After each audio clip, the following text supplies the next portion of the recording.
Go on. And then. Can you tell, I suppose, your biggest sin? Oh, sorry. It's not biggest sin. Biggest sins. Is this on? Yeah. I love how you see my time with the microphone and you're like, fuck that, I'm not using it. Yeah. I just spent the entire time planning how. Fuck. Biggest sin. I think I'm probably impatient. I think that might. Is that okay? Is that a big enough sin? You want a bigger sin? Yeah. Okay. Let me think. Yeah, let me think. I mean, this is a serious way of answering it, but when I talk about diagnosing the problem, I think my mistakes have come from misdiagnosing problems and, thinking that it's a communications problem when it's a brand problem, or thinking it's a brand problem when it's actually a business problem.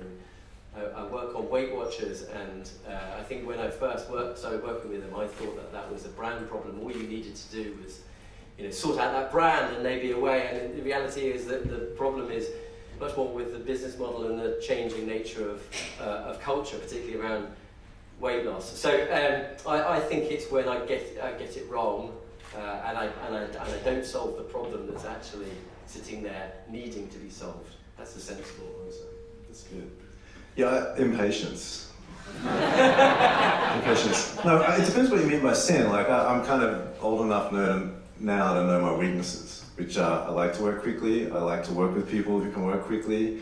I suck at politics. I suck at bureaucracy. I suck at conservatism and when people are dogmatic. And there's a lot of all of those things, and they totally trigger me. So that's like my accumulation of sins.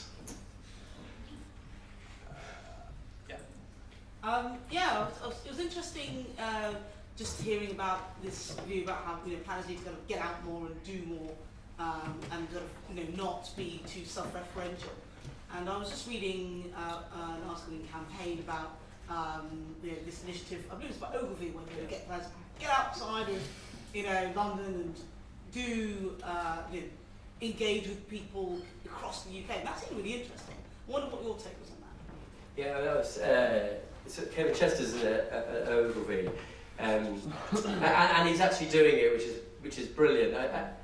What's sad to me is that when I started at Abbott Mead in the 90s, planners, we did our own research, and although it might have been into mundane subjects or mediocre or marginal brands, it did mean that you were out every single week.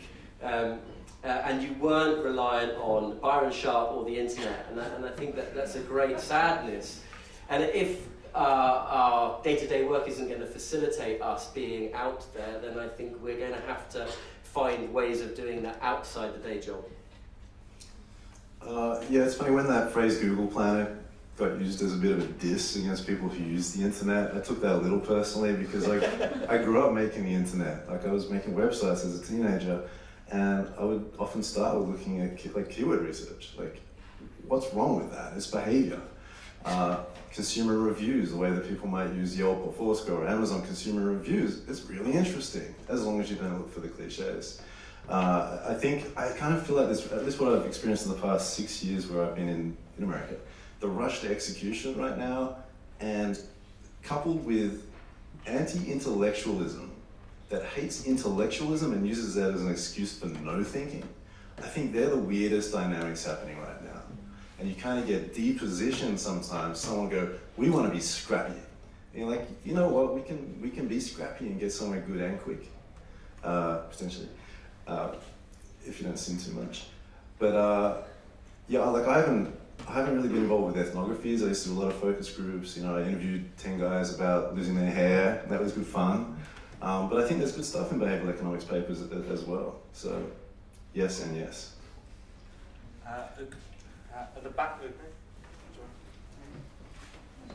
Anybody else? Yeah, go. Yeah, it's actually a question for both of you. So, what would you say motivates you? How do you find meaningful purpose in what you do? Did you hear that? How do we find purpose? Yeah, totally.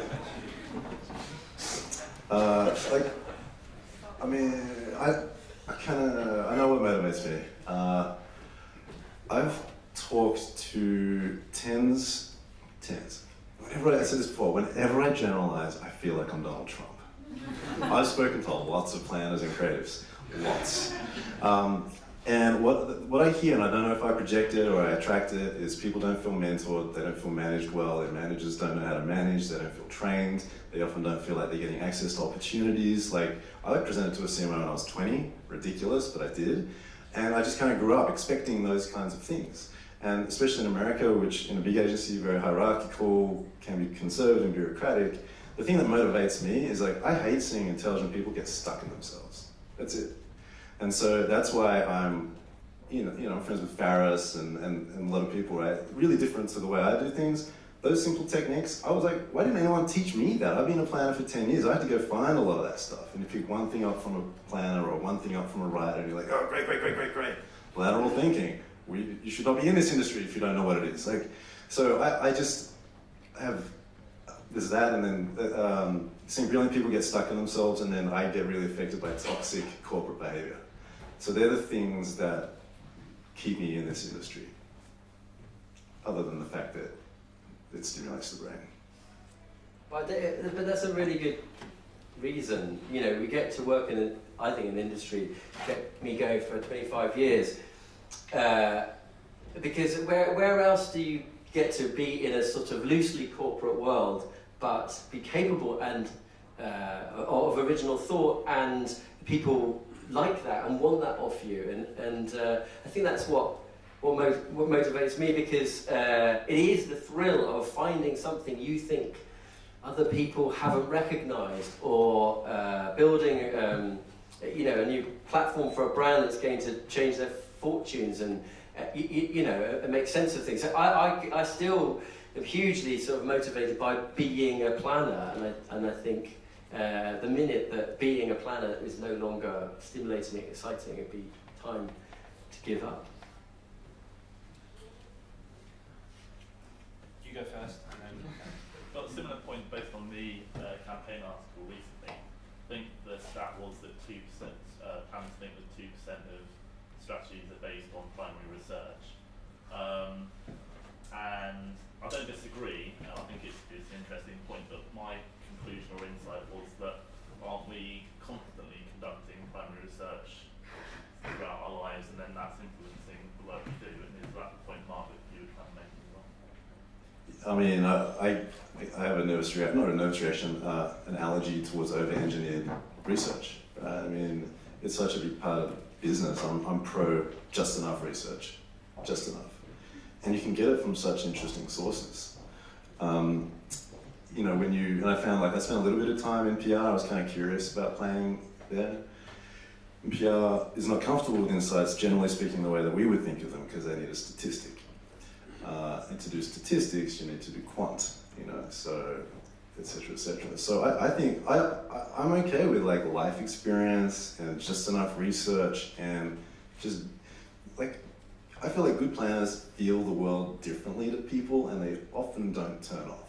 And that's why I was talking about, you got to take care of yourselves. I don't know if you guys are all really well balanced and got loving families and supportive stuff, right? But everyone's got a little bit of unusual stuff going on. So through that, you're constantly looking at things and connecting things. And I think that's perfectly valid. The challenge then is how do you get that through other agencies you work with, if they're gatekeepers, or into clients who might have a more logical, deductive way of buying off on things. No, I mean, I'm a big fan of using planning from within, or at least in the first instance thinking, what do I feel about this category or this issue? Because there's half a chance of what you feel, and what is my point of connection? What you feel or your connection is how other people feel. So I mean, I do think it's really acceptable to start there, and there's I'm sure it was Picasso, but certainly a famous director used this thing that when asked by a client how much, why he cost so much per day, he said that you were paying for every experience he'd ever had.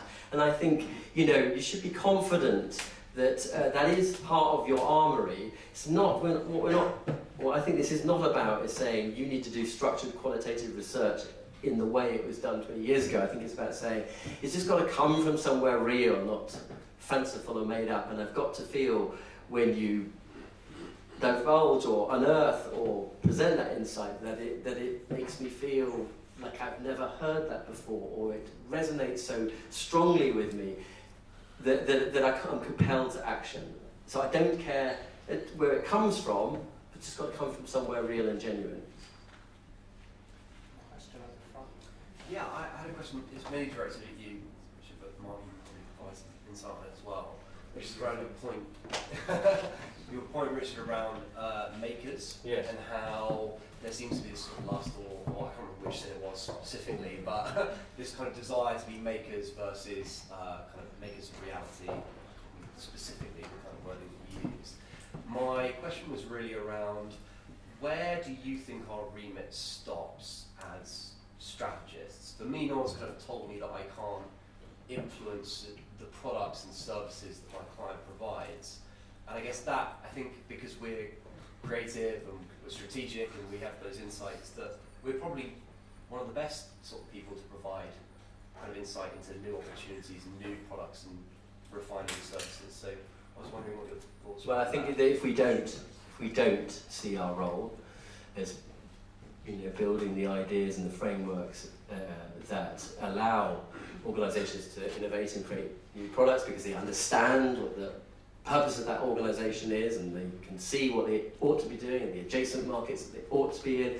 If we're not shaping experience, yes, digital experience, but entire brand experiences, then I think we are going to ghettoise ourselves. And I got fond last year of a phrase about whole puzzle thinking. I do think that the issues that our clients face are often to do with the complexity of the puzzle they're trying to solve. And there's a real role going forward for people like you and I to see the whole puzzle and be able to solve it to an extent and then help other people. I'm not suggesting for a minute that we shouldn't be doing all of that. That's just a sort of kind of an angsty point about people who just want to make trivial stuff and don't want to make a difference. Yeah, it's funny, when I got to America, it was when digital product was a thing, right? And everyone who'd done flash design kind of pretended that they didn't do it anymore. And they all wanted to make product, and then there was this exodus into Facebook and Twitter and startup world. And at that time, everyone just wanted to make cool shit.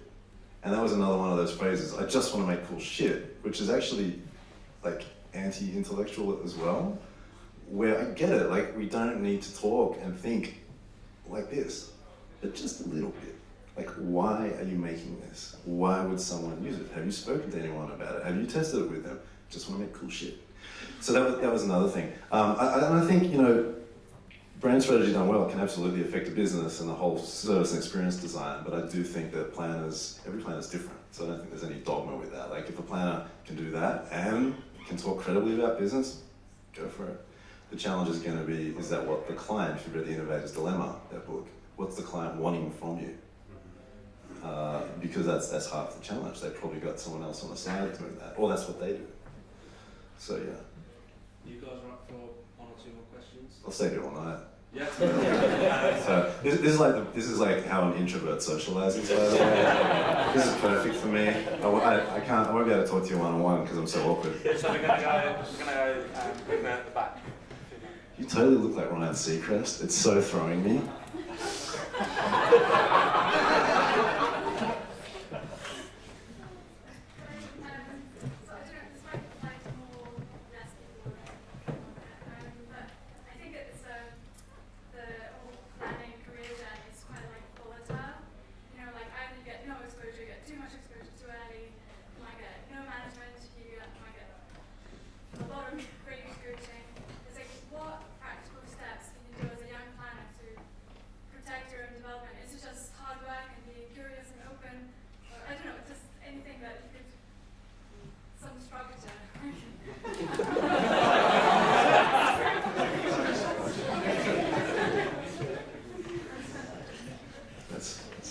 Do you want to go first?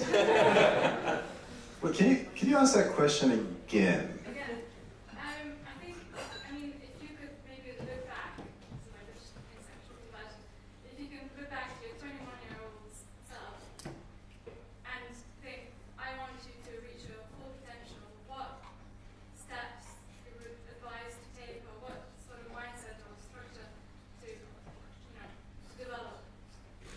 potential as a planner or as a human? Just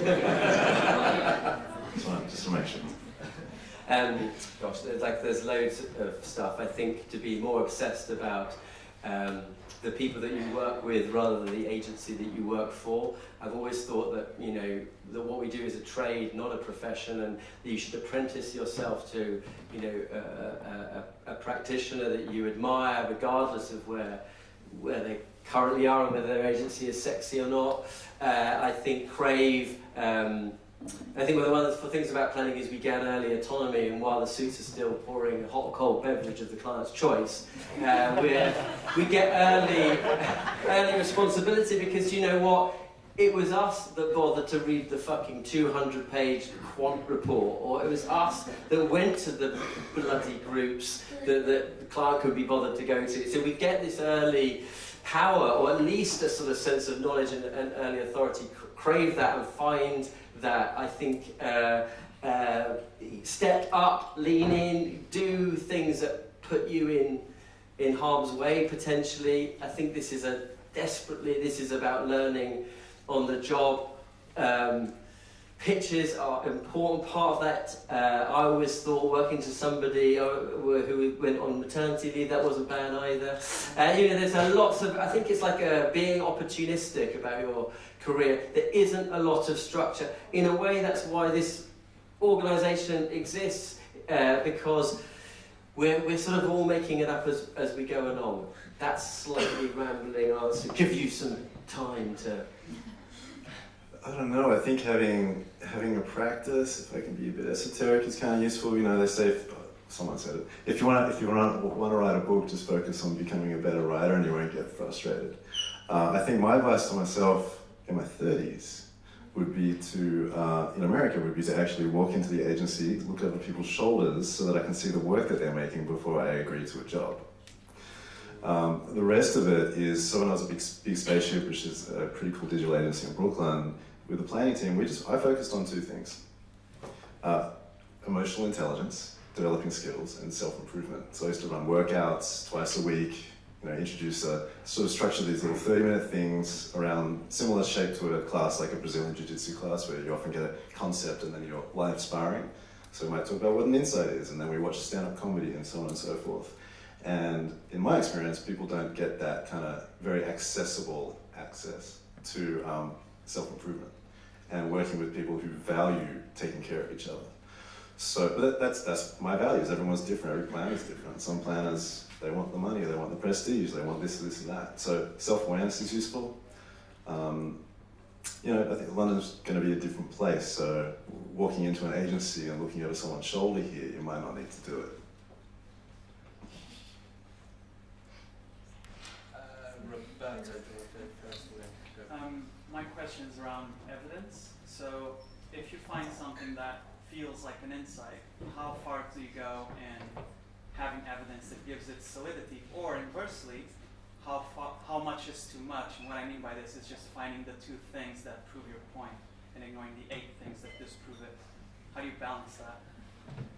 Yeah, so that's what I found hard in the PR world, because that statement around "I don't feel accomplished enough to be bold," unless 8 out of 10 men agree, you can't use it.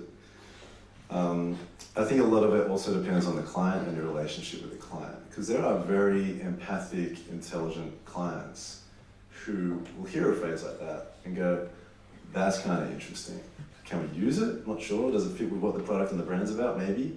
Let's keep it alive." So it always depends on the culture, and every agency has a different culture, every city has a different culture, every client relationship has a different culture. I don't like having to do an online survey to prove an insight. It's so bizarre. The other thing that I like to do, like comedians, right? They have lots of jokes, they take them on tour, and the best jokes survive to the top, right? You kind of little pyramid there of bottom to top, you graduate what works. My perfect world, I try to get this out. We tried to do this at McCann in Sydney 8 years ago, where, you know, in planning we hired a PhD, awesome person who was finishing a PhD in human-computer interaction, a head of content, and we were working in ways that other parts of the agency world were really departmentalized. And back then I was like, I just want to work with someone where I launch them online, I launch them on social, We publish 10 to 20, 5 content themes for a month. We see what works, and we keep going, and then we keep going, and gradually one of those themes or bits of content might make its way to broadcast.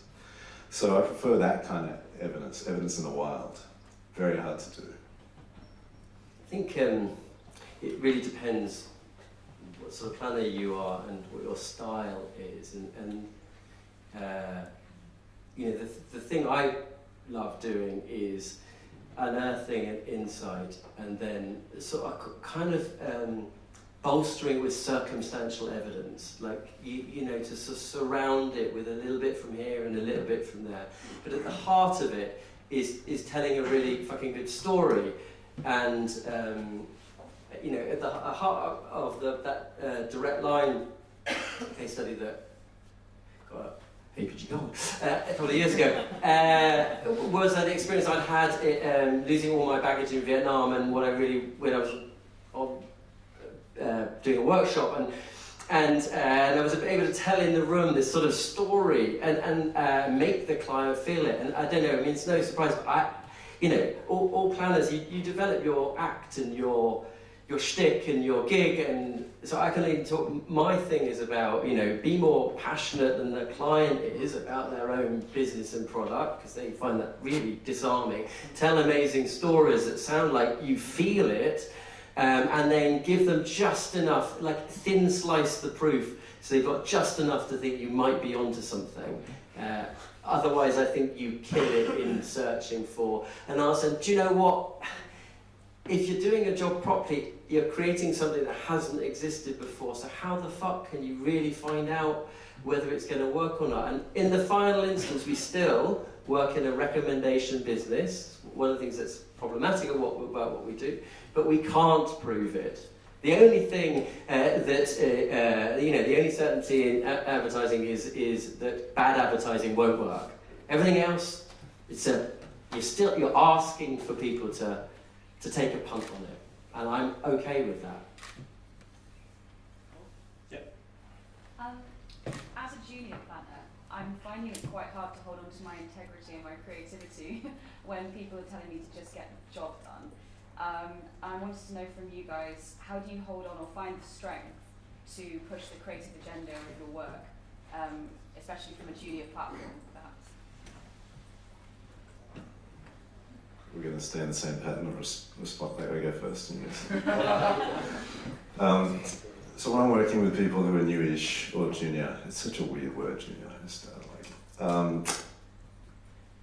Whenever I'm working with them, and sometimes we'll get it up. I'm like, what's one thing that you can? So hang on, two things. I'm just trying to remember.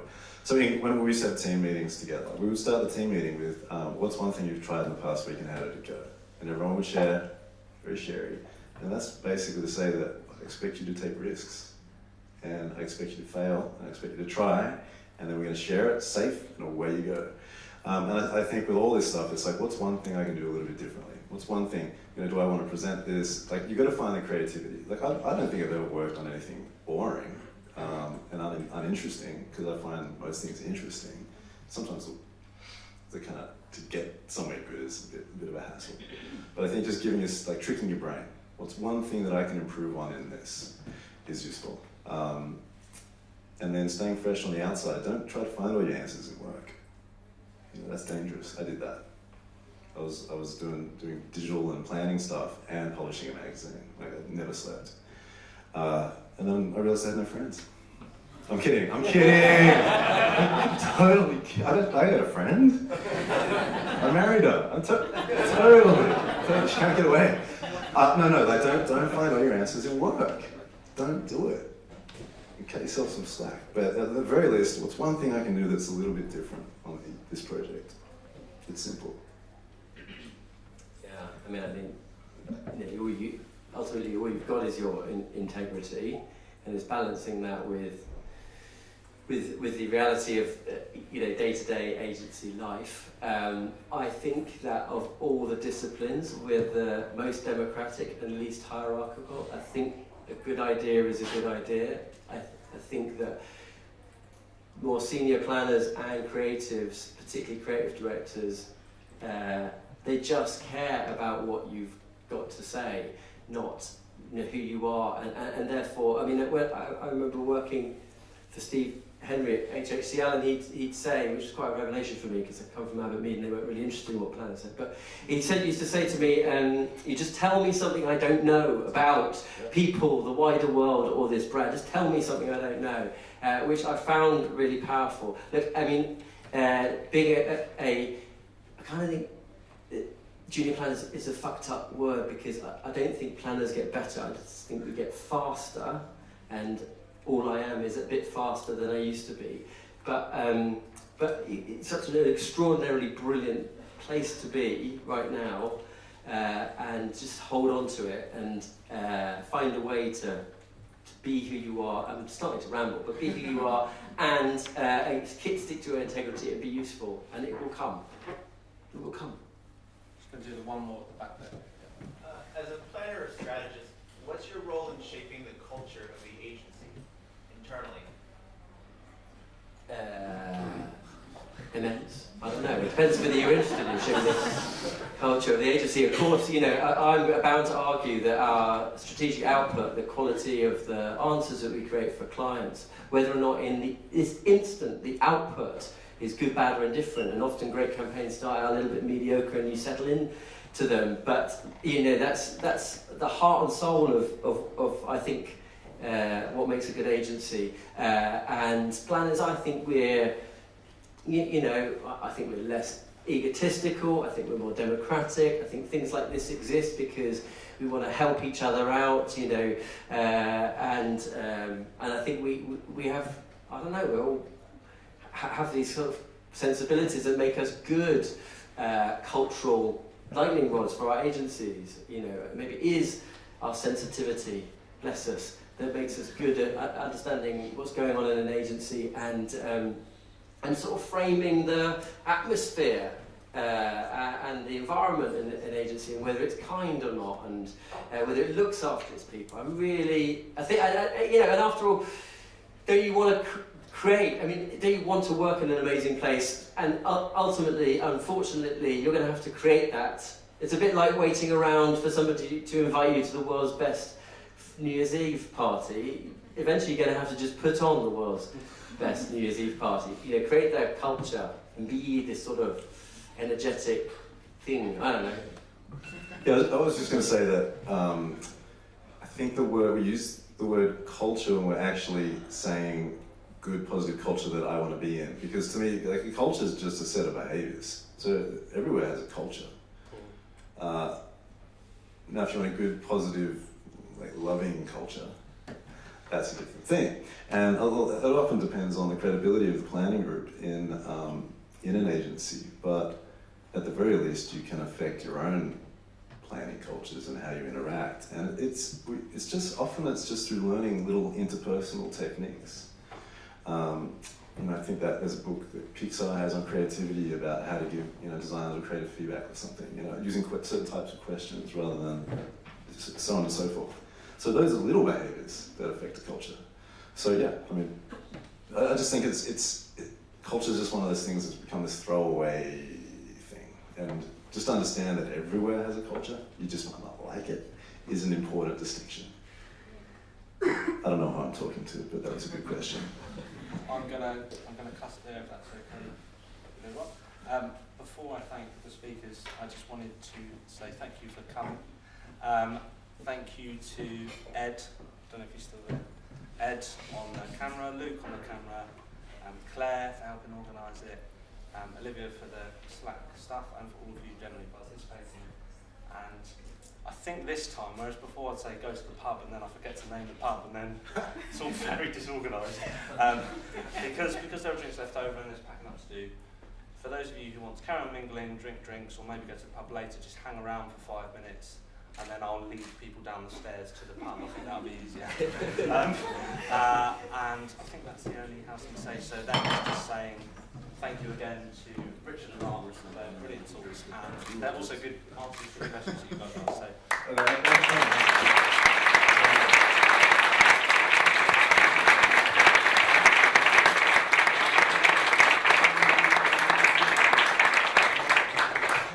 One thing. I think I really appreciate what you guys are trying to do with open strategy. I used to write about planning. I never wanted to contribute to the echo chamber. I used to see the trade publication, and go, oh God, I don't want to be that guy. And then I found it really useful to write about it to get my own thoughts clear. And that's why I started to write. And I used to struggle with the fact that it was so esoteric, or people would hide behind grandiose thinking and they couldn't explain it. What you guys are doing is really important, and I think that a lot of the skills that everyone here is developing, they are definitely, the world needs them, beyond planning. And so, you know, I'd love to see over the next year or two this thing open up to people who aren't called planners, because this is about critical thinking and creative thinking that leads to interesting stuff. So just wanted to say thank you. We should give them a round of applause. That's my point.